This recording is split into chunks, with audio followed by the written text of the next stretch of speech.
Masih pagi ibunya udah mandi, terus masuk kamar, tutul itu di depan cermin.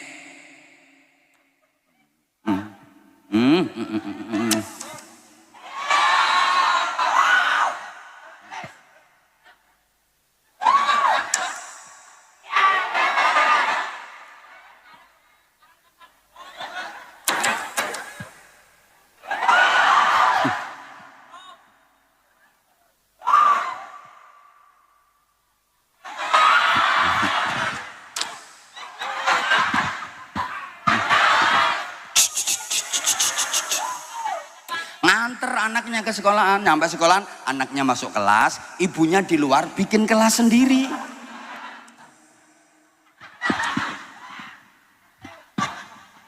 Bikin dul-dul, ih, gila nih, mama, nazak ndak mati-mati. Akhirnya kan kesel ustadz, Allah, weh Allah, ini orang mati-mati tak tekek pisan nih kengko. Diimpus, bahkan udah pakai alat bantu nafas, apa itu namanya, oksigen, ventilator ngono lho, malah kompresor. Astagfirullahaladzim. Ventilator, kompresor. Oke, malah ngarani tabung LPG jadi.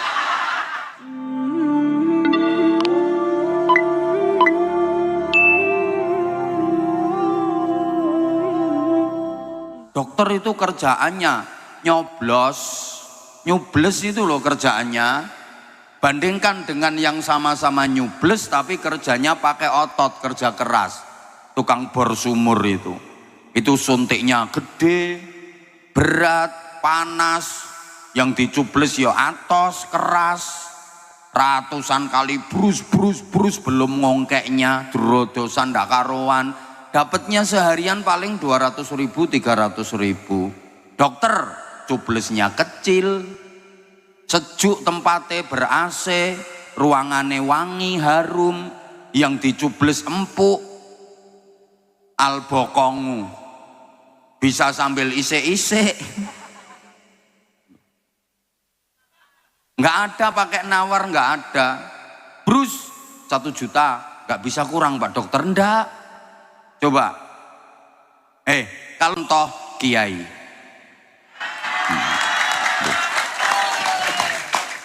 yo nggak ada kiai kerja pakai otot petentengan, masa kiai nyari bekicot, nyuluh kodok, macul, terus geret geledekan, usung-usung botol, nggak ada. Kerjanya pakai hati, kerja ikhlas, hasilnya tak terbatas. Bahkan nggak kelihatan kerjanya, tapi lihat itu, rumahnya bagus, kendaraannya bagus, makan yo enak walaupun dikasih orang, istrinya yo cantik. Rata-rata kiai itu istrinya cantik, boleh disurvei. Kiai itu rata-rata istrinya cantik. Ini keadilan Allah. Kenapa kiai kok rata-rata istrinya cantik? Sebab kiai itu satu-satunya hiburan cuma istri. Lo mau nyari hiburan lain yo nggak pantas. Masa kiai mau karaoke? Nggak pantas. Kalau Kapolsek masih pantas. Ayo coba Gus Ahong main biliar, kebayang nggak? Oh kebayang, ya kebayang. Coba gempar, coba Gus Ahong bengi-bengi malam-malam ke tempat, ke diskotik, ayo coba ke night club terus ajep. Ayo coba karo nyanyi bapakku NU ibu muslimat.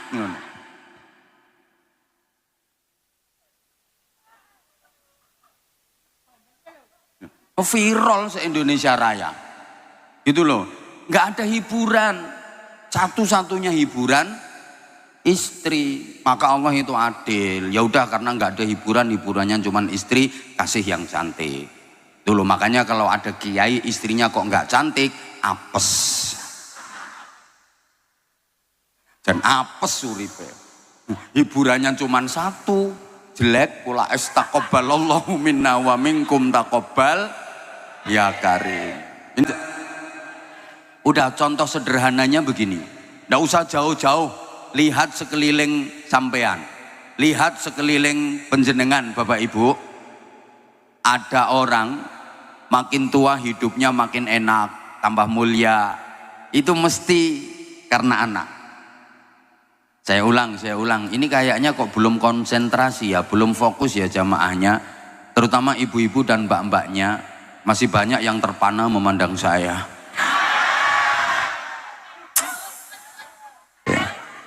Masih deg-degan. Nggak terbayang kalau bisa sedekat ini gitu. Biasanya cuman ngikutin di TikTok, di IG, di YouTube gitu. I love you.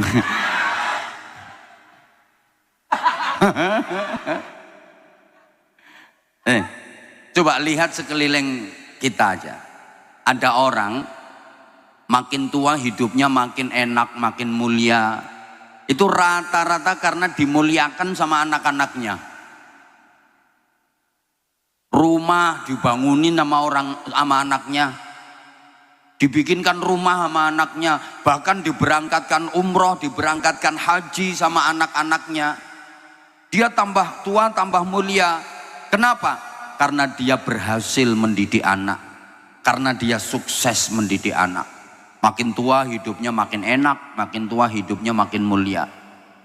Sebaliknya, ada orang makin tua hidupnya makin sengsara, makin menderita. Rata-rata itu juga gara-gara anak. Karena dia gagal mendidik anaknya. Dunyane dientekne karo anake dewek. Orang tuanya keleleran itu, anak yang gak perhatian sama sekali. Ada loh itu, anak yang gak perhatian sama orang tuanya. Ada apa enggak? Ada, ini datang kok orangnya. Sekarang orangnya lagi kipas-kipas.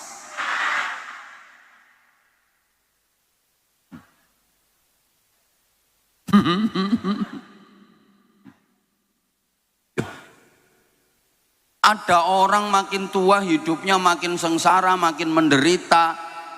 Rata-rata itu juga karena anak-anaknya yang bikin orang tuanya sengsara dan menderita. Kenapa? Karena orang tuanya gagal mendidik anak-anaknya. Makanya Bapak Ibu, sekali lagi, anak itu penting bagi orang tua. Orang berumah tangga, nikah, berkeluarga, kalau nggak punya anak sedih, betul? Allah gak nyauti. Orang nikah, berkeluarga, berumah tangga, kalau nggak punya anak sedih, betul? Saya itu sering dimintai doa sama orang-orang yang udah lama nggak punya anak itu. Sering mbok gak digatekne kok. Halo? Boleh dilanjut? Kalau minta dilanjut perhatiin aku dong. Aku tuh perhatian banget sama kamu. Tapi kamunya malah nyuekin aku. Gara-gara kamu ngelihat orang yang baru datang tapi duduknya langsung di paling depan.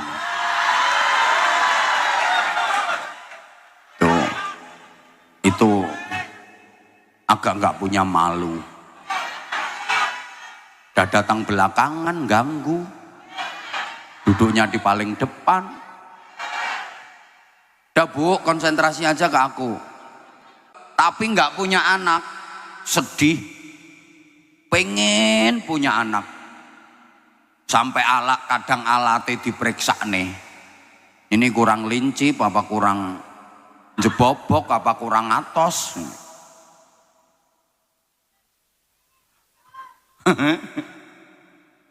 Astagfirullah. Pengen punya anak, tapi punya anak kok nakal, lebih sedih lagi. Melebihi sedihnya nggak punya anak. Mending nggak punya anak daripada punya anak nakal. Kenapa? Karena merawat anak nakal itu masih lebih mudah merawat wedus nakal. Loh, wedhus nakal. Misalnya sampean punya wedhus nakal. Wis wegah ngrumate, males merawatnya, solusine gampang. Nah, didol wedhus. Tapi anak nakal, ayo coba dijual. Ora payu, kasih orang, nggak ada yang mau. Dinasehati bantah, ayo coba. Suruh minggat yo nggak berangkat, dibuang, bali mulih. Arab dipateni kok bocah sik plorak-plorok. Arab dilebokne menjero meneh dalane wis kadung ora sedeng. Susah.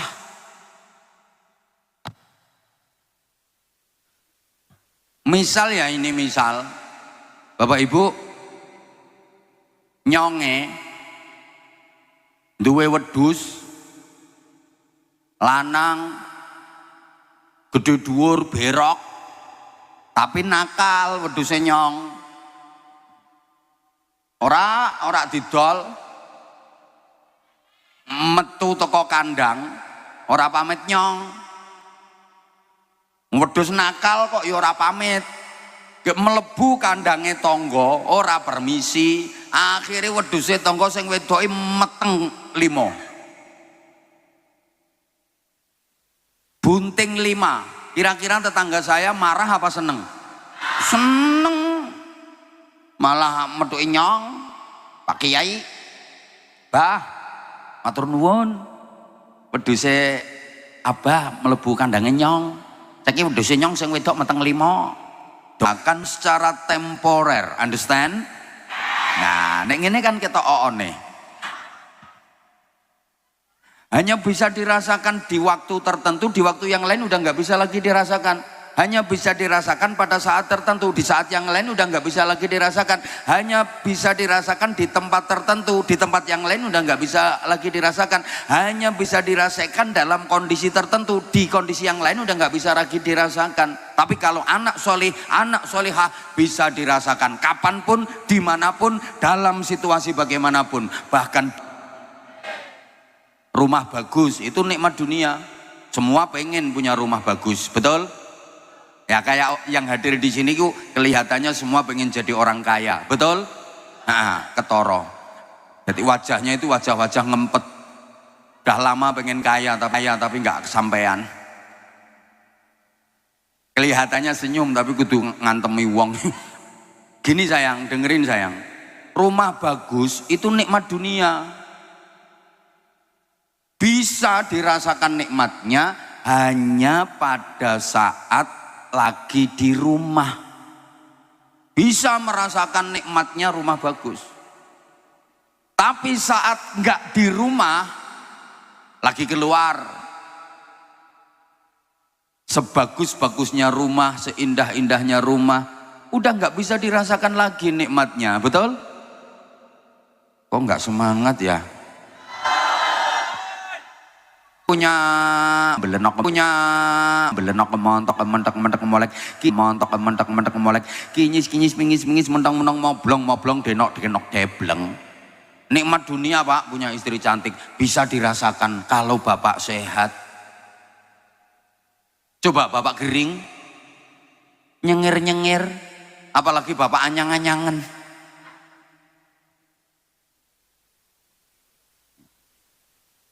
Tapi kalau anak solih, anak solihah bisa dirasakan nikmatnya kapanpun, dimanapun, dalam segala keadaan, dalam semua situasi, bahkan dunia akhirat. Allahumma sholli ala Muhammad. Contoh, misalnya Bapak Ibu ditakdir jadi orang kaya, misalnya kan sampean ndak kaya toh.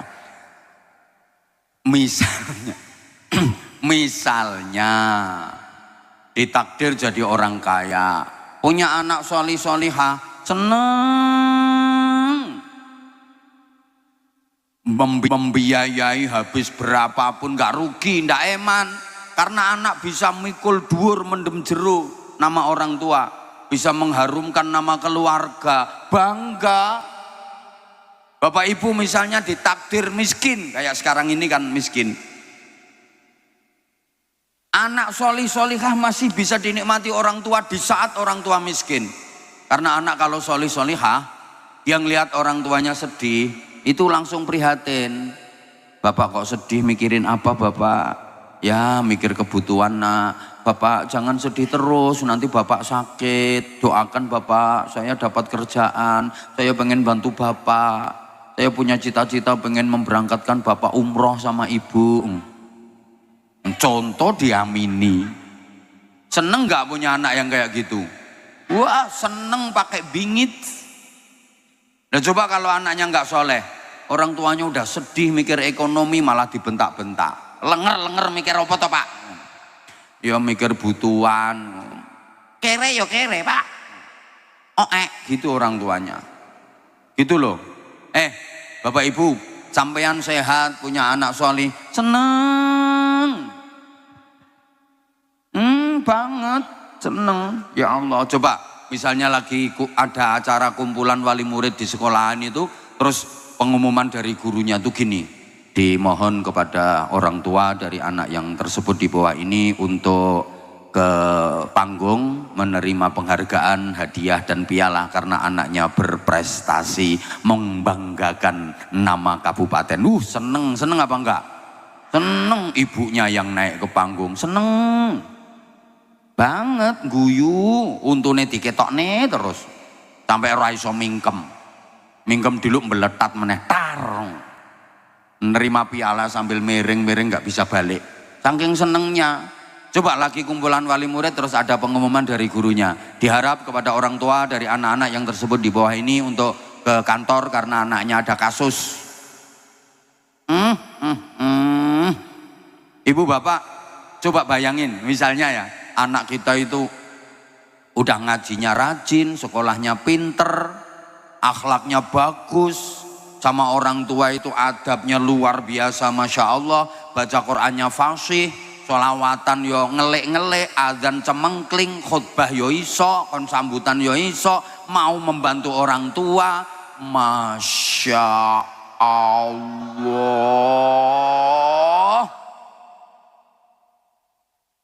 Punya anak kayak gitu. Coba sebaliknya, anak yang ngaji ora mangkat, sekolah bolosan, oon pisan, nakal, nyolongan, wis pokoknya ora kober ana jambu tuwek. Wis jambu diliwati ngisore tok rontok dhewe-dhewe. Ora apa-apane, saking nakale, gek gaweane teriak-teriak, berok-berok, bengok-bengok nang dalan kayak sepeda motor kenal pote dibrong, weng weng weng weng weng weng weng weng, rambut semir, abang hijau kuning coklat kayak nyunggi sampah, kuping ditindik, ombo, bolongi kupingnya terus diseloboi cagak listrik, awake penuh tato, bek, semua binatang itu gambar ning awake. Geger kene sing kebo, jaran, sapi, garangan, luwak, macan rembah, lengene tengen bajul, lengene kiwa kadal, dodo gambari macan, mangap, weteng gambari ulo, gede, madhep mengisor, ndase nang ngisor kuwi. Gelo.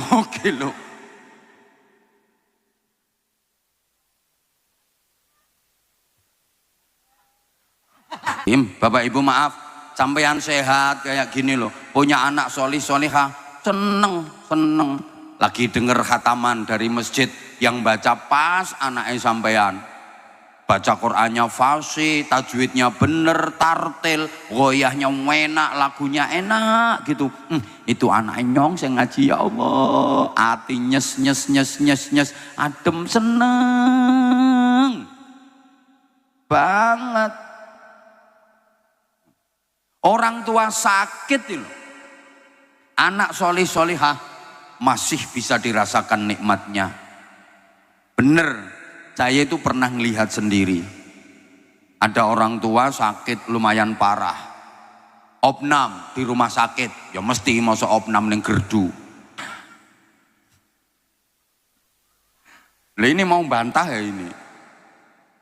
Opnam di rumah sakit, oh lumayan parah, diimpus bahkan udah pakai alat bantu nafas, apa itu namanya, oksigen, ventilator ngono lho, malah kompresor. Astagfirullahaladzim. Ventilator, kompresor. Makanya malah ngarani tabung LPG jadi. Meleduk kok. Kayak ventilator kayak lo, yang berkutuk kayak lo. Udah diimpus, pakai alat bantu nafas, tapi dia itu kayak nggak ngerasa sakit, senyum, kelihatan bahagia. Kenapa? Ya karena dia ngelihat anak-anaknya itu. Anak-anaknya pada ngumpul, ada yang ngaji, ada yang mijitin, ada yang ngipasin. Ya Allah, saya terus berpikir, bener. Ternyata anak solihah itu bisa dinikmati orang tuanya sekalipun orang tua dalam keadaan sakit. Masya Allah. Ayo coba kalau anaknya nakal, lo orang tuanya di rumah sakit kadang nggak mau nungguin, mau nungguin aja ribut berantem sama saudara. Gara-gara dia udah nunggu 4 hari, sementara kakaknya belum nungguin sama sekali. Yo gantian nyonge terus yang dipeloro neng kene wis petang dino nyonge nong kene, Rika atau neng kene sibuk podo-podo sibuk, sing sibuk orang mengiri katok. Ada apa enggak yang kayak gitu? Ada. Sekarang orangnya dateng nyonge ngerti, pakai jilbab. Kedudukannya anak apa? Gak butuh duit, kekayaan, harta, ndak butuh, ndak penting semua. Bapak Ibu maaf ya, maaf, Rika, sedaya, apa tuwek, sampean sekabian kan apa tuwek, nggak enom terus ndak. Kalau udah kayak gitu gantian. Sekarang sampean ngerawat anak, nanti kalau udah tua gantian anak ngerawat sampean, betul? Kalau ada orang tua bilang gini misalnya, aku nanti kalau udah tua enggak bakalan ngerepotin anak. Ngapain orang tua kok ngerepotin anak? Aku mau hidupin anak, aku mau hidup sendiri. Aku ngeliat anak udah enak hidupnya, udah seneng, gak bakal aku ngerepoti anak. Ini biasanya wong tuwek anyaran. Bareng tuwek tenanan yo geder-geder kae. Nyonge melu sapa? Nyonge melu sapa? Diingetin sama temennya, jadi harap ngerepoti anak, tak tapuk lambemu. Ngeder-ngeder gue kok. Alangkah bahagianya kalau ada orang tua yang dijadiin rebutan sama anak-anaknya. Artinya semua anak pengen ngerawat orang tuanya. Nyonge melu sopo. Jadi melu nyong mak, melu nyong biung, melu nyong yung, melu nyong. Nyonge kan anak pertama kebanggaan. Nah jadi anaknya yang terakhir, melu nyonge wae mak, melu nyonge biung, nyonge kan anak terakhir kesayangan, rebutan. Orang tua itu bangga banget, alhamdulillah anakku api-api ya Allah. Nah, coba alangkah nelongsonya, nelangsa. Ada orang tua, anaknya itu nggak ada yang mau ngerawat. Nyonge melu sapa. Anak 7 ngumpul itu lo diem semua. Nggak ada yang ngomong, nyonge melu sapa. Ada yang ngomong siji yang gatel hati kayak.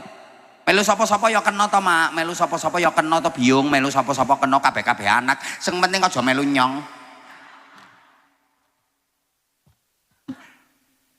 Kadang ono sing ngomongnya ya ora apa-apa, biung melu nyong, sing rawat tapi ya sawah kae, nyonge sing garap, nyonge sing ngrumat biunge. Ada apa enggak yang kayak gitu? Mau merawat orang tuanya tapi minta sawah, minta kebun, minta tegal, ada apa enggak? Ada, ngerti aku. Sekarang orangnya datang kok. Pokoknya wongnya saiki nek lungguh sikile ndelojor, sikile selonjor, nah langsung ditekuk itu sikile. Ya kuwi wongnya, kuwi. Sampai sekarang itu lo nggak rukun sama saudaranya gara-gara sawah. Ada. Orangnya gemuk pokoknya. Tadi sikile selonjor, saiki ditekuk.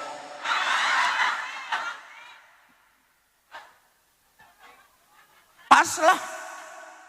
Pas. Orangnya sekarang pegang HP. Allahumma sholli ala Muhammad.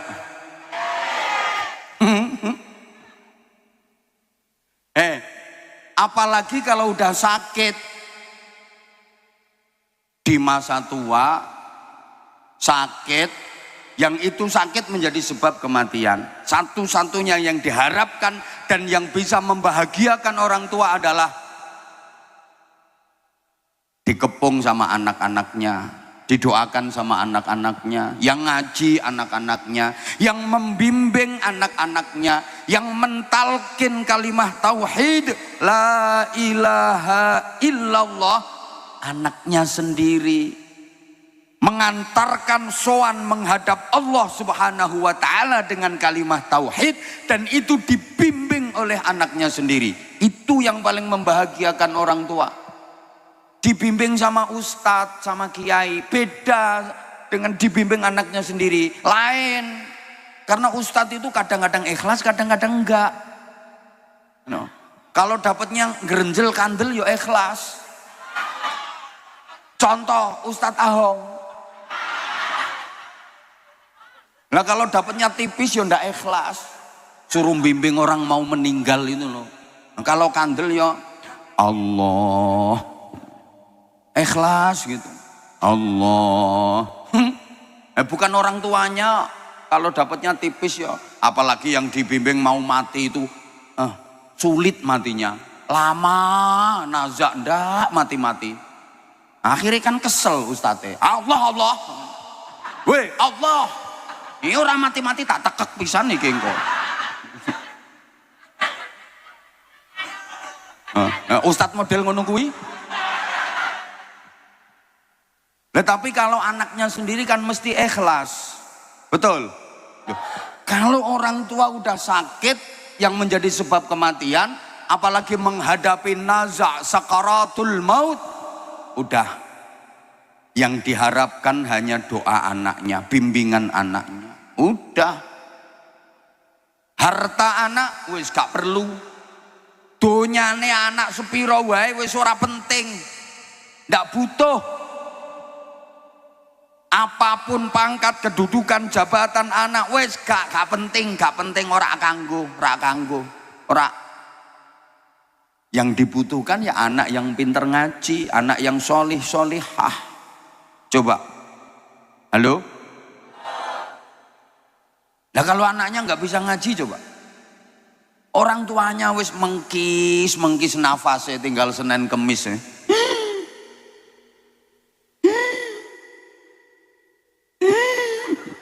Siapa ngomong persis mau? Makasih. Oh, tambah iki jarene sudah mau mati jare.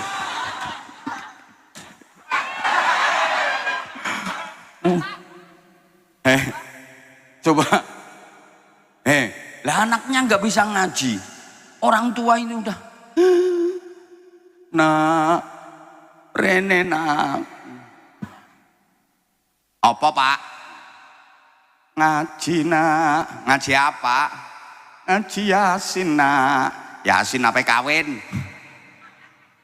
Dia nggak kenal surat Yasin, dipikir Yasin temennya itu. Ya Allah ya Karim. Coba kalau anaknya pinter ngaji, solihah, yang lain pada ngaji, ngepung orang tuanya yang lagi sakit. Terus ada satu anaknya itu yang mendekap orang tuanya yang mau meninggal, nafasnya udah berat. Dibimbing sendiri sama anaknya, lesan anaknya ditempelkan ke telinga orang tuanya dengan tulus, dengan ikhlas membimbing. La ilaha illallah Muhammadur Rasulullah. Nanti kalau nafasnya udah berat, ikhlas anaknya. Allah. Ibunya niruin.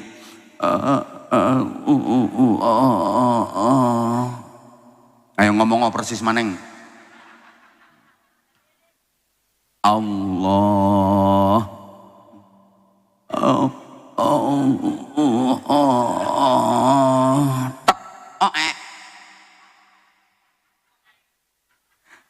Ya biar asyik itu dikasih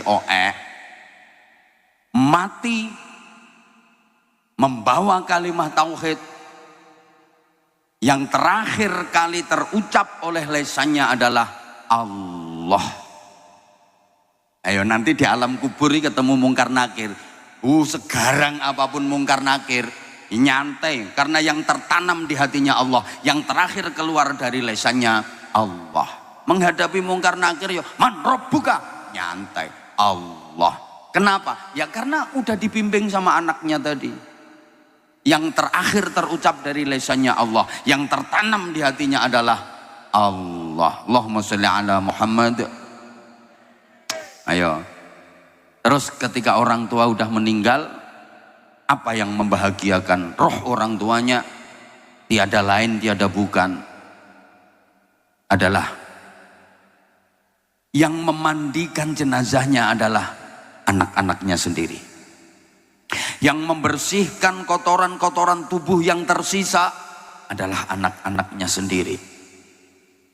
Sebagaimana dulu anaknya waktu masih kecil, tangan-tangan orang tua itu yang membersihkan kotoran anaknya. Sekarang ganti, ketika orang tua sudah meninggal, tangan anak-anaknya yang membersihkan sisa-sisa kotoran tubuh orang tuanya.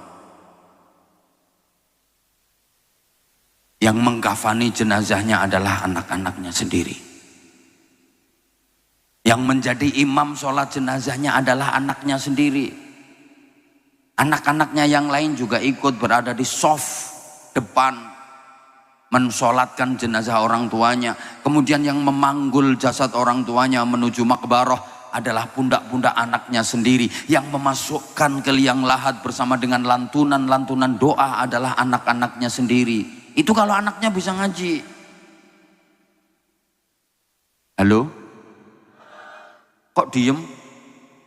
Oh sedih. Yo sedih ana sing mikir iki anake nyong telu goblok kabeh. Wis mulai mikir.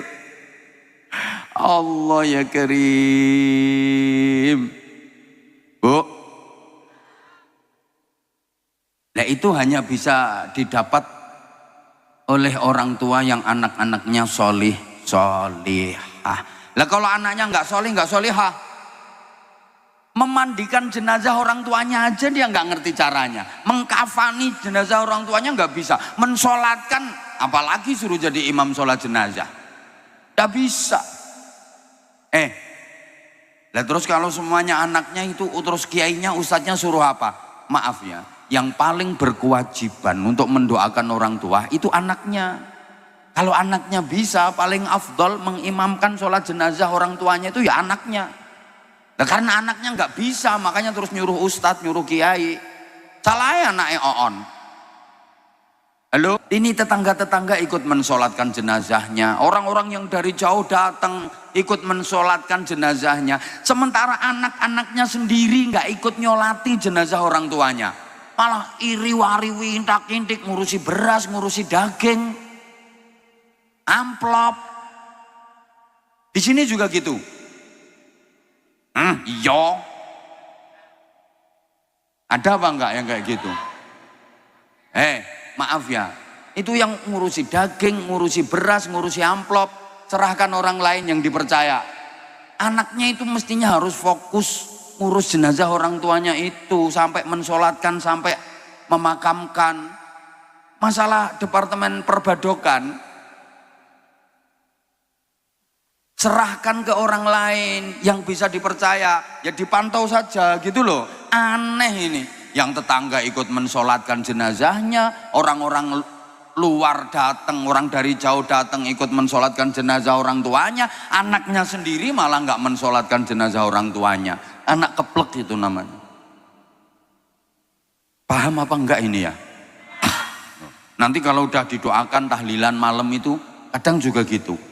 Ya tetangga-tetangga pada datang ikut mendoakan, ikut tahlil, anaknya ribut di dapur. Ada anak yang perempuan biasanya, yang bener gimana? Ya anak-anaknya ikut duduk, ikut tahlil, ikut mendoakan orang tuanya. Urusan masak di dapur, serahkan nama orang lain, serahkan nama siapa yang bisa dipercaya. Tapi tetap dipantau gitu loh. Nah nanti kalau diserahkan orang ya habis dagingnya dibawa pulang. Ya berarti ya sampean dewe ya kulino ngono kuwi. Halo? Bisa difahami nggih omongan saya nggih? Nah, kadang-kadang kan enggak. Orang yang lain mendoakan wa'fu 'anna waghfir lana warhamna wa'fu 'anna waghfir lana warhamna. Lho anake sing wadon ning gone pawon kae malah ngene. Lah kok wis diparingi duduh, kok kerupuke melempem. Dagingnya oke, dagingnya sidik wae. Oh yang lain mendoakan orang tuanya loh, kok aneh ribut nih gone pawon perkara panganan. Astagfirullahaladzim. Nah sekarang para jamaah, kalau pengen lama gampang. Rumahmu mana? Nanti aku tak mampir situ tak ceritani dhewe wae wis. Sampai tengah malam wis tak ceritani. Oke? Tapi ora usah nganggo son. Ngeyel lah. Ini waktunya udah lewat saya. Bentar. Astagfirullahaladzim. Lah sekarang gini, iya. Sebentar toh. Kalau pengen punya anak yang baik, yang soleh ini mutlak pertama ya, dibekali dengan ilmu dan iman. Ini nggak bisa ditawar. Karena ini udah jadi programnya Allah. Wa idza qila suzu fansuzu yarfa'illahu alladhina amanu minkum walladhina utul ilma darajat. Anak siapapun asal dimodali dengan dua hal ini, ilmu dan iman, pasti akan diangkat derajatnya dunia akhirat oleh Allah. Sebaliknya anaknya siapapun kalau nggak dibekali dengan ilmu dan iman, pasti akan hina, rendah derajatnya. Naudzubillah min. Dua hal ini penting para jamaah. Ilmu, ya. Orang berilmu dengan orang yang tidak berilmu itu jelas beda. Makanya ekstrim sekali Al-Quran menyatakan Qul hal yastawil ladzina ya'lamuna wal ladzina la ya'lamun. Gak sama antara orang yang berilmu dengan orang yang tidak berilmu. Itu istifham tangkir kalau dalam ilmu balaghah. Gak usah dijelasno, gak kira ngerti. Seorang mudeng. Makanya istifham pertanyaan hal di situ bermakna nafi, artinya ora, artinya tidak. Tidak sama orang pinter dengan orang bodoh. Nggak sama. Orang berilmu dengan orang tidak berilmu nggak sama. Apanya yang nggak sama? Semuanya bareng. Pokoknya nggak sama semuanya. Nggak sama, semuanya nggak sama. Gayanya nggak sama. Bicaranya nggak sama. Jalannya nggak sama. Kerjaannya nggak sama. Baunya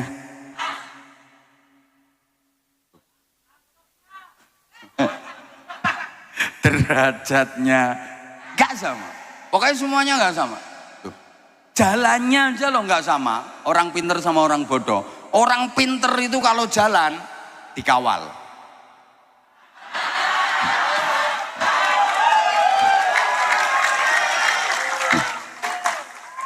Gak ada orang pinter kok jalan sendirian. Lihat itu pejabat-pejabat yang pinter-pinter, ulama-ulama yang pinter-pinter, jalan mesti dikawal. Mesti. Iya. Dikawal. Lah kalau orang on, ya wes keluyur. Yang pinter dikawal. Terus nanti masuk ke acara dikawal. Terus dikasih tempat yang nyaman. Duduknya di kursi,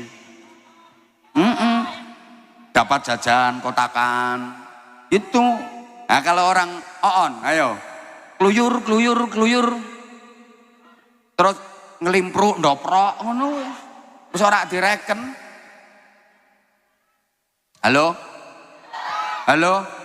sebentar, gayanya nggak sama. Orang pinter itu gayanya pantas. Pokoknya gaya sembarangan itu loh pantas kalau orang pinter. Orang bodoh mau bergaya malah aneh, lucu akhirnya. Orang pinter itu selfie sembarangan ngawur itu jadinya bagus, pantas gitu. Kalau orang on maunya menggaya malah lucu. Loh, ambune lho ora padha. Orang pinter itu ambune sedep. Lah nek orang on tengi kaya ngono-ngono. Tengi, lebus, pesing. Enggak, ngomongnya juga enggak sama. Maaf ya, ngomongnya enggak sama. Orang pinter itu ngomongnya didengerin banyak orang.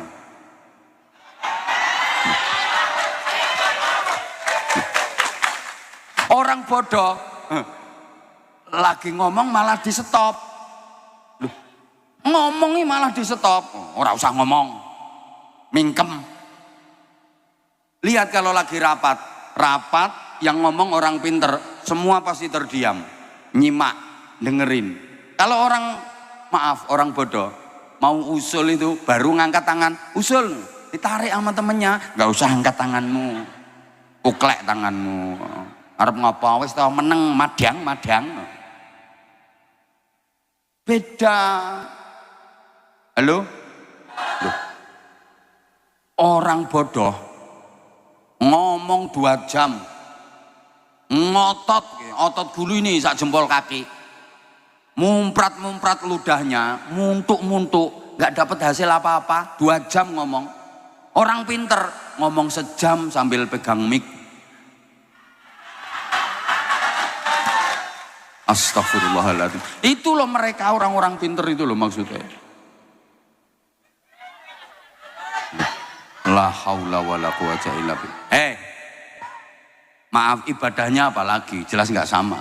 Orang pinter itu ibadahnya pakai dasar ilmu. Kalau orang bodoh kan ngawur, karena dia nggak punya ilmunya, malah nggak sah.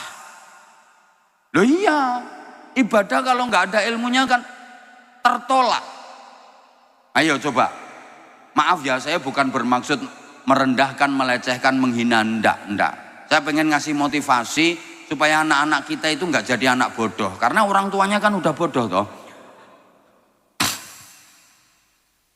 Halo? Masa orang tuanya udah bodoh, anaknya bodoh pisan. Kok senengane ngelumpuk wong goblok? Ya Allah ya Karim. Nggak sama ibadahnya, sorry ya. Baca Qur'annya aja nggak sama. Ayatun min alim khairun wa habbu ilallah min juz'in wahidin minal jahil. Orang alim, orang pinter baca Quran 1 ayat itu lebih baik dan lebih dicintai Allah daripada orang bodoh baca Quran 1 juz. Ini Pak Kiai ini baca 1 ayat saja, nun, dah. Duh, itu lebih baik daripada yang bodoh-bodoh itu dermimil dapat 1 juz. Pak Kiai nambah 1 ayat lagi, qaf, 2 ayat. Ini podo karo sampean 2 juz.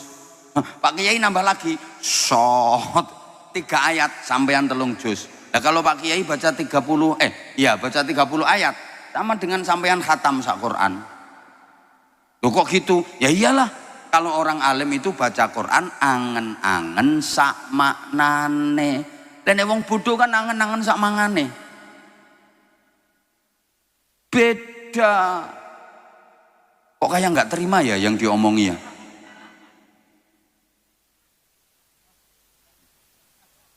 Orang pinter Pak Kiai ini baca Quran 1 ayat itu kayak yang bodoh-bodoh itu 1 juz. Makanya rata-rata kiai-kiai itu males tadarusan, males khataman Quran, takut kalau kebanyakan pahala. Jarang kiai kok khataman Quran deres, jarang. Yang disuruh ya santri-santrinya. Kiainya paling cuma buka tok Al-Fatihah.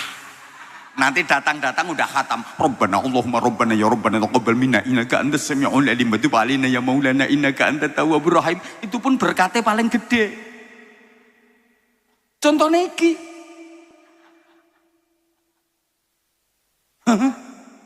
Halo?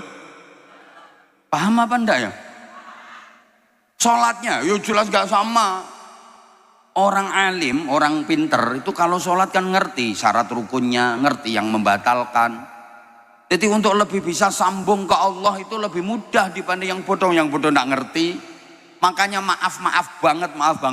Selamanya sholatnya orang berilmu dengan orang yang tidak berilmu itu nggak bakalan sama. Orang bodoh nggak punya ilmunya, sholat meskipun gayanya kayak 100 kiai tetap zong. Karena dia nggak bisa nyambung ke Allah. Wong zikir-zikir yang dibaca selama sholat aja dia nggak ngerti artinya. Subhana rabbiyal a'la wa bihamdi. Artinya apa dia nggak tahu. Halo? Makanya maaf ya, orang bodoh itu kalau sholat walaupun dikhusuk-khusukkan kayak apa, melafatkan niatnya usolli,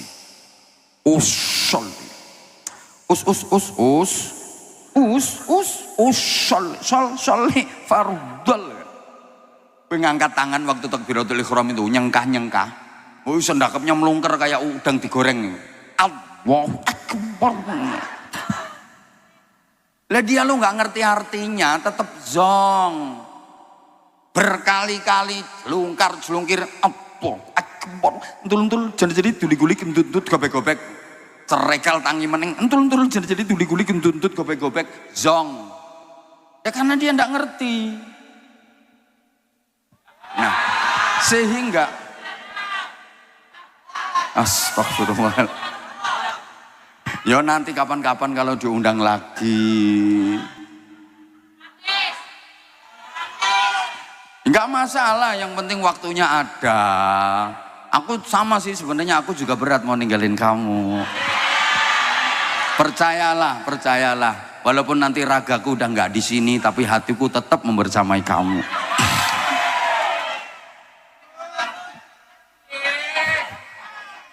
Antem bisa.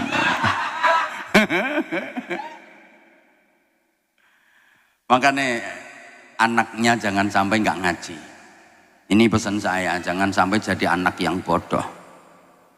Ya, al-ilmu nurun wadzulmu jahlun. Ilmu itu cahaya. Orang berilmu hidup dalam cahaya. Maka semuanya jelas, semuanya terang karena ada cahaya. Nggak bakal tersesat.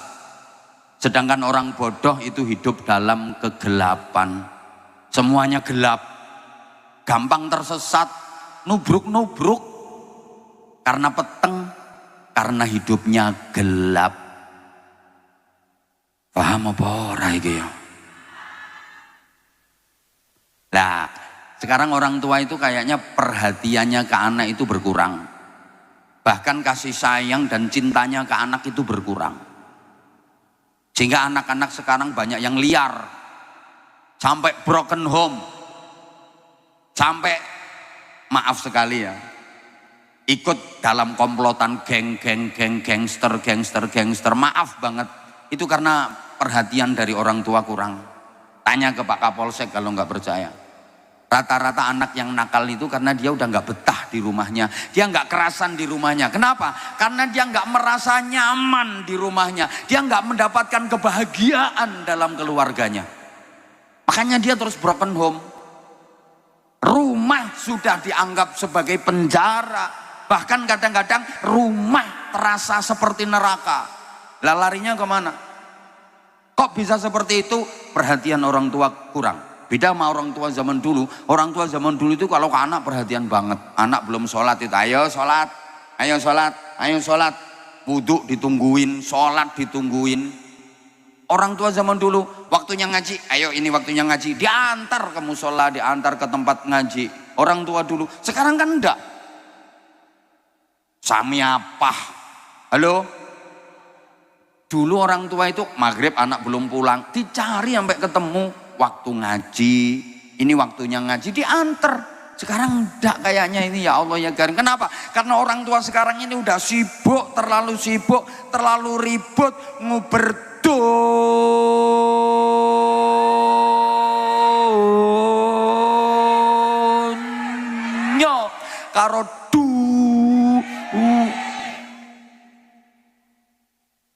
anak sama duit lebih penting. Sekarang memang begitu. Makanya sekarang banyak tempat penitipan anak. Ini baru-barusan ini banyak terjadi kasus penitipan anak. Ternyata anak yang dititipkan itu, Masya Allah, disiksa, diikat macam-macam, masya Allah. Perhatian orang tua, pengumuman. Akhir-akhir ini emang perhatian orang tua ke anak itu kurang, beda sama orang tua dulu. Orang tua dulu anak masih dalam kandungan itu udah perhatian banget. Anak masih dalam kandungan itu udah penuh perhatian. Kalau nasihati anaknya, "Nok, kamu hamil, Nok, hati-hati. Jangan asal bicara, jangan ceplas-ceplos, itu nanti pengaruh ke bayimu. Kamu itu 2 nyawa. Nyawa loro, nyawamu dewek karo nyawane jabang bayi. Jangan asal jeplak kalau ngomong, hati-hati. Itu makan jangan sembarangan. Orang hamil itu nggak boleh makan linggis, pacul, orang semen. Jangan berdiri di bawah amben." Nah, orang tua dulu gitu, anak masih dalam kandungan itu udah penuh perhatian, hati-hati gitu dulu. Sekarang enggak. Kalau orang tua dulu itu, maaf ya, lagi hamil itu banyak baca Quran, banyak berzikir. Anak masih di kandungan udah akrab dengan ayat-ayat Al-Quran, udah akrab dengan zikir, udah dikasih imun, udah dikasih infus berupa ayat Quran, zikir, sholawat. Sekarang enggak. Wong wedok-wedok saiki meteng iku senam. Idul karo di setelke musik. Jeduk.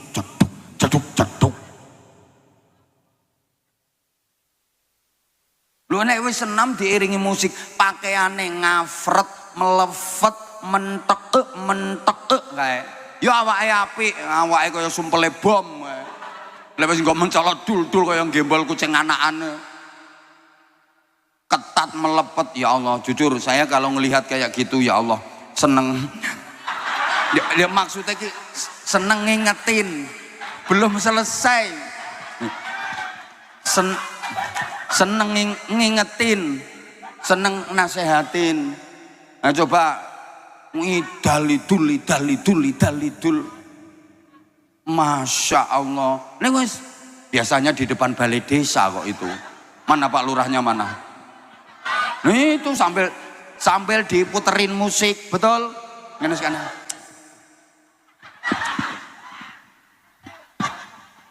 Nekin dul, gilani. Mestinya senam itu malam hari itu qiyamul lail. Kalau orang tua dulu gitu, hamil senamnya qiyamul lail untuk sholat malam. Itu gerakannya udah jauh lebih hebat, lebih dahsyat daripada gerakan senam jenis apapun. Oh meneng, ayo bantau tak anteni. Mumpung nyonge urung pindah. Ayo, begitu udah lahir orang tua dulu, anak nggak pernah pisah dari tubuh ibunya. Selalu didekap ibunya, tidur didekap, dikeloni, duduk dipangku, didekap kayak gini. Sering digendong, sambil masak bayinya digendong, sambil nyuci bayinya digendong, sambil kerja, sambil nyapu, gendong bayi. Apalagi bayinya sakit, Masya Allah, dengan penuh kasih sayang. Kalau ibu zaman dulu digendong sambil dipuk-puk bokongnya. Anak bagus. Padahal anak ireng korengen. Anak bagus dulu. Duh, ini jangan diremehkan. Anak selalu dalam dekapan ibunya, berarti kan dada anak tuh nempel ke dada ibunya. Jantung dan hati anak nyambung dengan jantung dan hati ibunya. Ini pembentukan karakter. Ini ada getaran-getaran resonansi. Alah orang ngerti bahasa ini.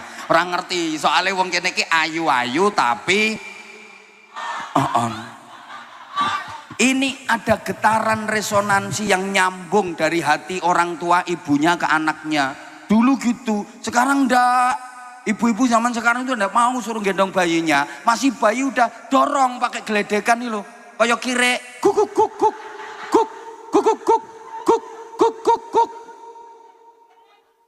Loh.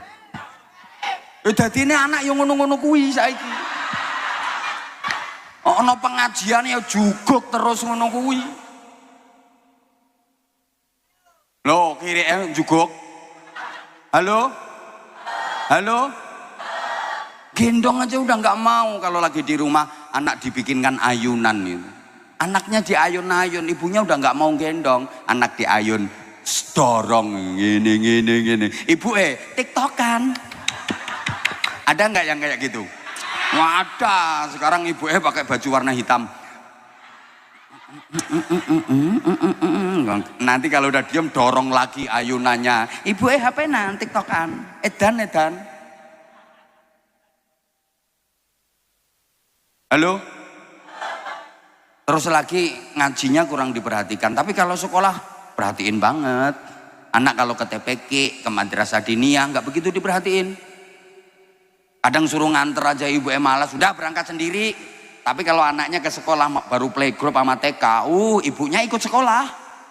Masih pagi ibunya udah mandi, terus masuk kamar, tutul itu di depan cermin.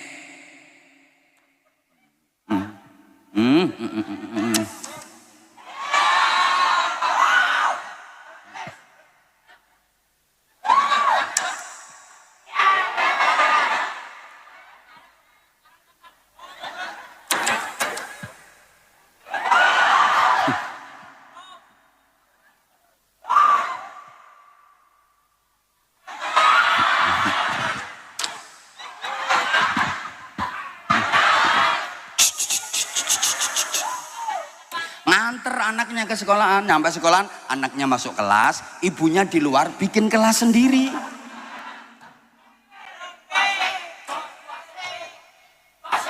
Ada nggak yang kayak gitu?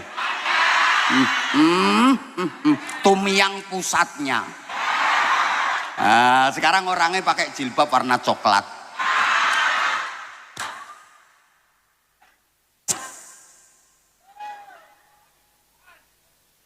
Biaya juga gitu.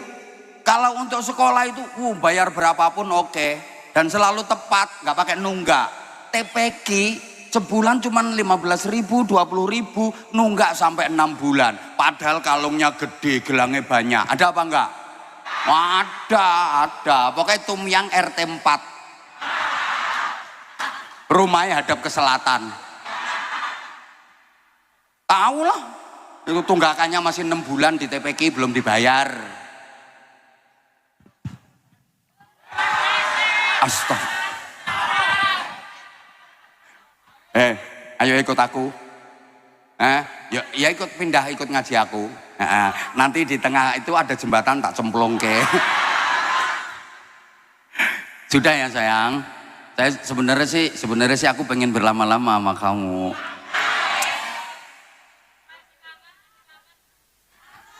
Sarung ya nggak apa-apa. Yuk mana yang pengen sebentar.